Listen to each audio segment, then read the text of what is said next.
Good morning my beautiful friends, and welcome back to another video. I hope you've been doing really well. Today's video is just going to be a really quick and easy choc chunk cookie recipe.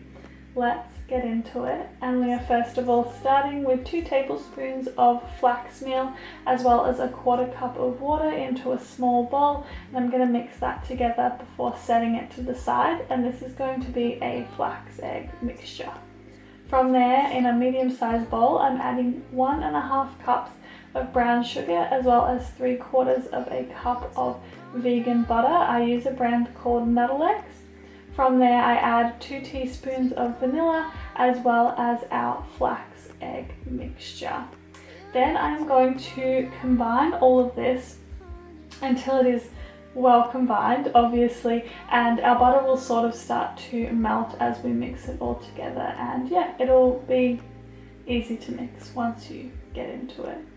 From there, I'm then going to add in 2 cups of self-raising flour as well as a pinch of salt, and once again we are going to mix everything together. Again, it will take a little while to mix it all together well, but you'll end up with a really nice cookie dough texture. Then I am getting a block of vegan chocolate. This is 180 grams, and I am chopping it into chunks. I'm using a brand called Lindt. They have a vegan dark cooking chocolate. It's like accidentally vegan. You can get it at Australian supermarkets, and I just mix that together lightly.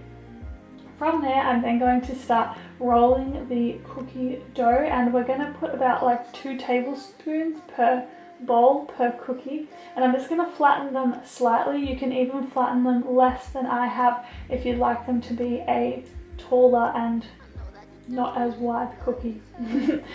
Yeah, so I'm basically just putting those like that, and then I'm adding some choc chunks on top before putting them into the oven. I'm baking them at 190 degrees Celsius for between 15 and 17 minutes. They should come out being nice and firm on the outside and soft on the inside. And yeah, I really hope you enjoy making these. Thank you for being here, and I hope you have a really beautiful day.